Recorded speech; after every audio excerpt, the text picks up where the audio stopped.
Hey, hi guys, what's up? How's it going? How's it hanging? Oh, it's Hoot. Awesome. So, we're gonna dig deep into this one, really deep, because this is about a pretty important thing in the meta. Well, not necessarily in the meta, just about any card game in general. It is misplays. We all make them, we all do them, we all have them, we all hate them because it happens to us and not to my opponent. Screw you, opponent. But that's another point. I was reading an article by ARG, well, not by ARG, by Maximillian Reynolds, that is a article writer for ARG. ARG, alternate reality games. They oftentimes hold Twitch tournaments and stuff. Not particularly Twitch, but they hold tournaments for their company or for their thing for Twitch and whatever. Like weekly events, there's like score standings and stuff like that. They own little mini YCSs and stuff like that, which is kind of cool because Star City Games kind of does the same thing as well, which I find kind of cool. So the writer basically put it down into three different subcategories. You weren't paying attention, you were unaware of certain card interactions, and you didn't have a Millennium Eye. Maximillian, Millennium Eye, pretty cool, huh? I found it cool too. So let's get into the first one. Let's dig deep. We're gonna dig deep into this one. So it's gonna take a little bit. So bear with me, all right?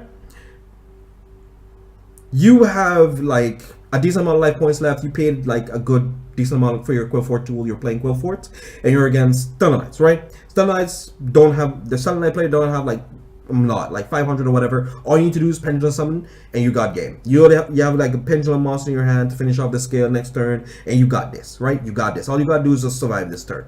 He don't have any back row. He doesn't have anything. You probably like have an MSD and a Compose, right? And they have a Deneb in their graveyard. They summon Altair, get Deneb, get their play off to hopefully get next turn. And they have something for like an Excited Knight, right? They're gonna make an Excited Knight play. What do you do? What do you do? What do you do? If you answered, I would compose their Deneb, then you answered correctly and you go on to the next round. Congratulations. Why? Because Altair is in attack position. He resets all the plays for your opponent. He gives you the chance to be able to OTK in the next turn. Not necessarily OTK, but do them enough substantial damage. So because Deneb is summoned defense, and if Altair leaves the field by Compose or whatever, he just resets their play because it just puts the Deneb in defense, right? And say for example, you didn't have the Pendulum Scale in your hand to finish off the next turn. That would have been put you in a very tight situation. And you know that Excited Knight is the only thing that can finish you off anyway. So that saves you a lot of trouble. Alright, on to point 2.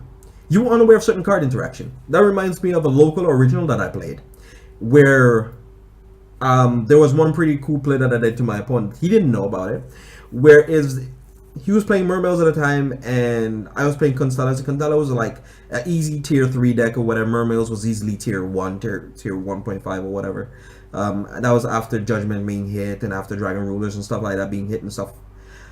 And he was unaware of their interaction with Pleiades, if you compose their Abbosphere, you do not get the effect because it needs to be face up in the field to resolve. Same thing like if you did with MST to it, or the same thing like, same thing if you did MST to it. If it leaves the field anytime when you activate the card, it needs to be face up in the field to resolve. So, bye. You don't get your card off and you're getting your face to 2500. And you need to usually do it around main phase 1, so then you get your effect of your Abyss Linda, because it needs to be at the end phase. You cannot do it, I think it needs to be around main phase 1 or main phase 2 if I remember correctly, but I think it's around main phase 1 is the best time to use it, because it actually protects you from their battle phase and stuff like that. So that's about that type of small interaction. So he basically had to get a judge ruling, and the judge confirmed it for me. And then the last point of, you didn't have the Millennium Eye. You didn't have these. Well, you didn't have the fictional one, the better one anyway. You didn't have the Goldie one that you can pawn off a couple mil. But the point that I'm making with that one is, if you overanalyze and you overthink of a situation, this reminds me of the next matchup too. Mermails versus Constellars. Really funny. And it was recently, earlier this year, whatever, I was playing a few fringe decks. I was just waiting for Shadows to get released, so I was just playing a few fringe decks over here and there or whatever. And it was at one of our local event game things that we had, which was kind of cool.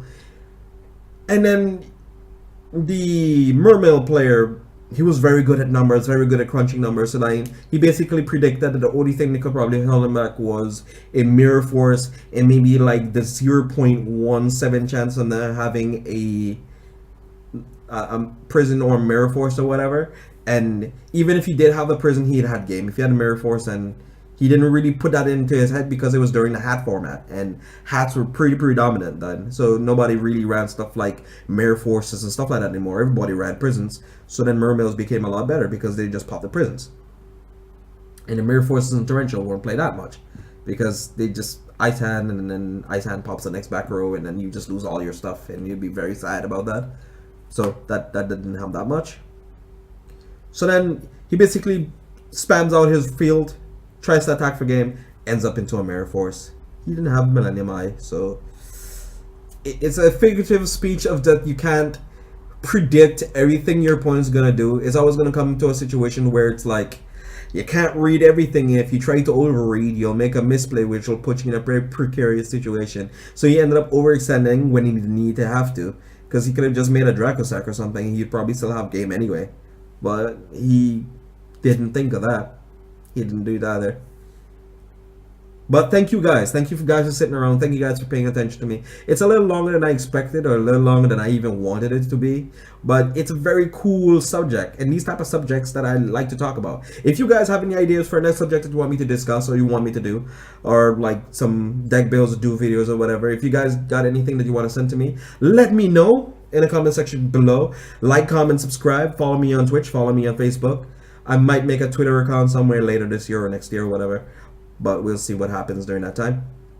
Thank you for the people that subscribed. Thank you for the people that have subscribed, and thank you for the people that will be subscribing.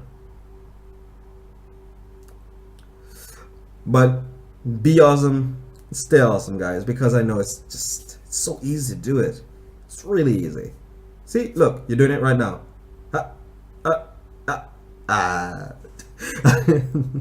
Have a wonderful day.